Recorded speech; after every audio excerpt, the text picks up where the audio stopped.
Okay, this sounds like a great time to explain what the free energy principle is. I know you touched on it, but for the people who aren't aware. Right.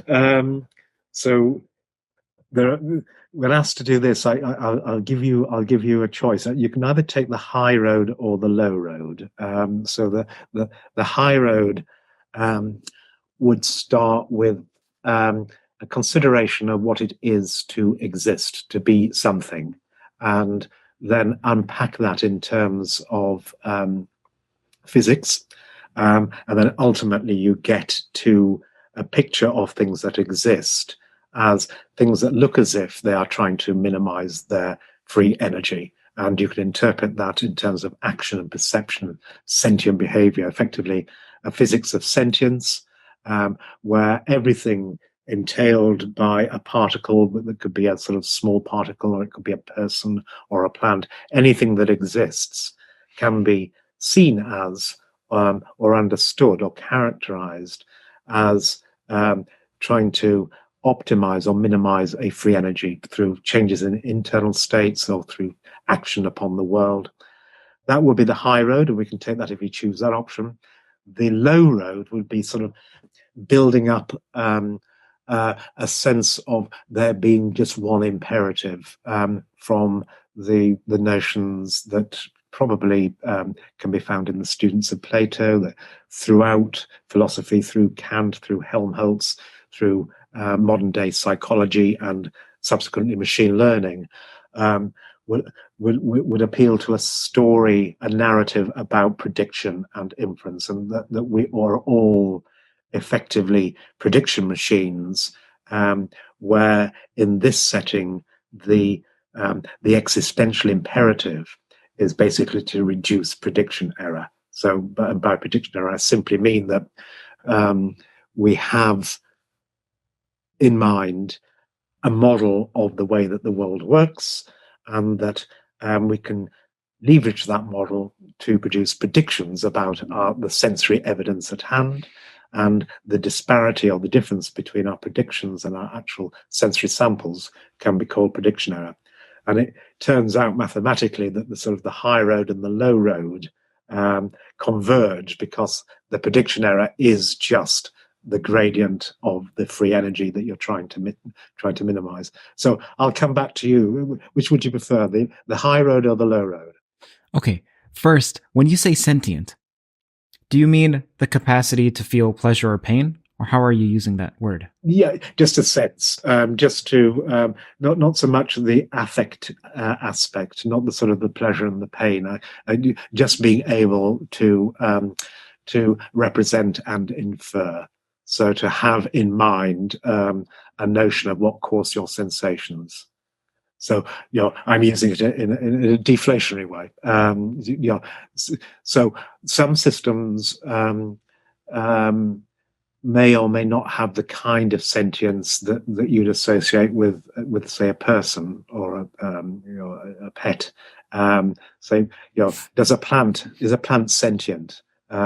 Let me ask you: do you think a plant is sentient? Does it have? Can it, in an elemental way, feel its way around the world, or have some internal representation of the world that it inhabits? Hmm. I would say it's a scary thought to think of plants as extremely sentient because you crush them constantly, and even if you're a vegetarian.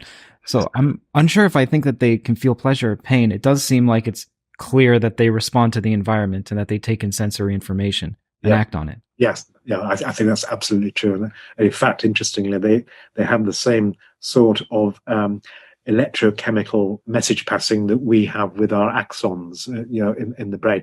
It unfolds at a much slower time scale, but the physics of the message passing, the internal states of a plant are actually uh, comply with very similar kinds of computational architectures that your brain and mine do. So I would say a plant is sentient, but not to the extent that it has emotions, or even a sense of self. There are lots of graded, very sort of ladder. There are lots of steps on the ladder of sentience, right through to self-awareness and pleasure and pain. But I'm talking about a very elemental sort, where there's something going on in the inside that is caused by and causes stuff that's going on the outside, that you can read as a kind of representation or an inference about the causes of sensations. Okay, so when you ask this question as to which explanation would I prefer, the high road or the low road, I imagine that as top down versus bottom up. And when I say that, please let me know if I'm understanding it correctly. When you say the bottom up, it's something like looking at what exists and seeing that it does act such that it minimizes some quantity or it wants to minimize error in some way, versus the top down, which looks like if I was to sit in an armchair with my eyes closed and think, what exists? Okay, what would have to be the case if it were to exist? What properties would it have to have? So one is that correct? Am I obtuse? No, that's brilliant. Yeah. Okay. Let's start with the top down. Let's just do the top down because we have quite a few questions. So let's start from the armchair. Excuse me. So, okay, I'll do the top down with a little nod to the bottom up, so we don't miss out on anything. So you've just said what basically the strategy. You start off. Okay, I want to explain anything, a theory of everything. Yep. So what's a thing? Well, the first thing you have to contend with, well, how do I differentiate a thing from no thing or nothing or something else? So that immediately implies that you're splitting or carving or partitioning the states of some universe into states that belong to the thing and states that don't belong to the thing. And when you think about what that means, you have to, you're compelled then to consider the statistical dependencies that demarcate something from nothing. And when one drills down on that, you come across this notion of a Markov boundary or Markov blanket, which is effectively a set of states that separate or insulate internal states on the inside from external states on the outside. So you have this picture of transactions mediated by standard dynamics of the sort you'd see in physics with a Langevin formulation, the kinds of equations of motions that everybody uses to build their favorite physics, whether it's sort of quantum mechanics or classical mechanics or physical mechanics. They all start with the notion of there being some dynamics out there. And the special kind of dynamics that we're interested in terms of talking about anything, applies to systems that have this partition.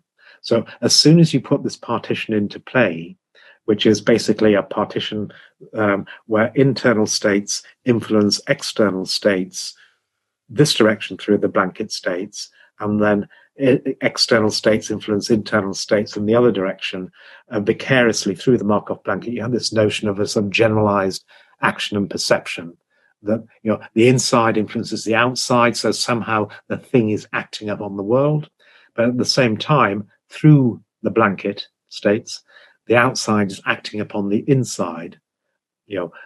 And we normally divide the blanket states into sensory and active states. So in this instance, the outside external states impress themselves upon the sensory states, and then the sensory states influence the internal states. And so there's a sort of circular causality implied by this partition.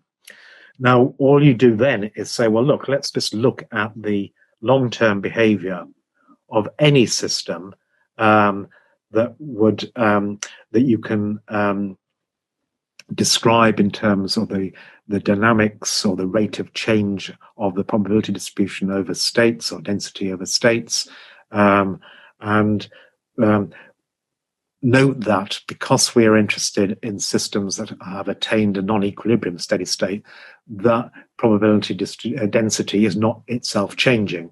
And when one does that, when one looks at the solution to the density dynamics in the context of the Markov blanket, you get a particular kind of mechanics.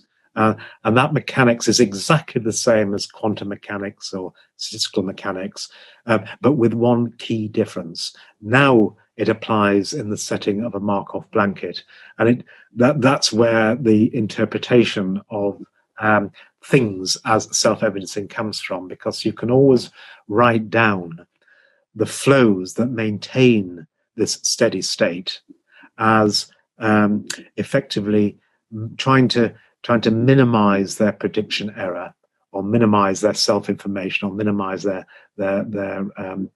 what's known as surprisal information theory, which mathematically is just the same thing as what statisticians like to call Bayesian model evidence, or the log of the probability of these sensory states given my implicit model encoded by the internal states.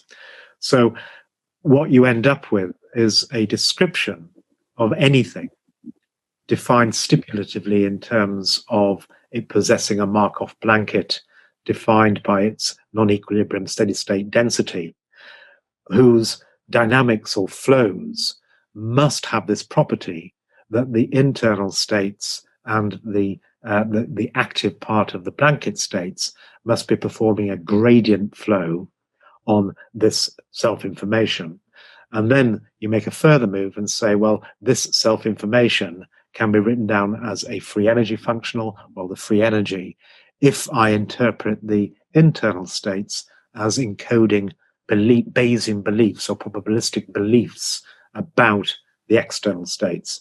So now you have a mathematical image or a picture of existential dynamics that inherit from having a Markov blanket, where you can say that the dynamics of the internal states look as if they're trying to maximize their model evidence, or trying to minimize their free energy or prediction error. And that's basically the story. So a story that rests really upon what physicists would understand as dynamics and average flow at non-equilibrium steady state, and in particular, the gradient flows. So perhaps it would demystify this to say that, and coming back to Helmholtz, who was a key architect of these ideas on the low road to describing. What among the many things that Helmholtz brought to the table was that you can always decompose the flow. For example, let's take the flow of a fluid into two parts. There's one that's flowing up or down gradients, say concentration gradients, and then there's another circular flow which flows around the iso probability contours, or the iso gradient, the iso contours of any function. So what we're talking about is the gradient flow part of it, not the solenoidal, which is the other circular part of the flow that we were previously talking about in terms of defining non-equilibrium as opposed to equilibrium systems. And that gradient flow then can be now read as a gradient flow on a variational free energy, which is wonderful from the point of view of people like me in neuroscience, because now what you've got is a description of neuronal dynamics. So you've got now a first principle account of how neuronal activity or states change as a function of their state over time. And you can write that down now as a gradient flow on this one quantity, this variation free energy, that endows that gradient flow, that dynamics, with an interpretation that they're trying to maximize the evidence for their model internally of what's going on the outside. If you enjoyed that clip, then the full podcast is out right now. You can click around here. Enjoy. Subscribe to Theories of Everything to get notified of upcoming podcasts, as there are new full-length podcasts every week on the topics of mathematics, physics, consciousness, free will, and AI.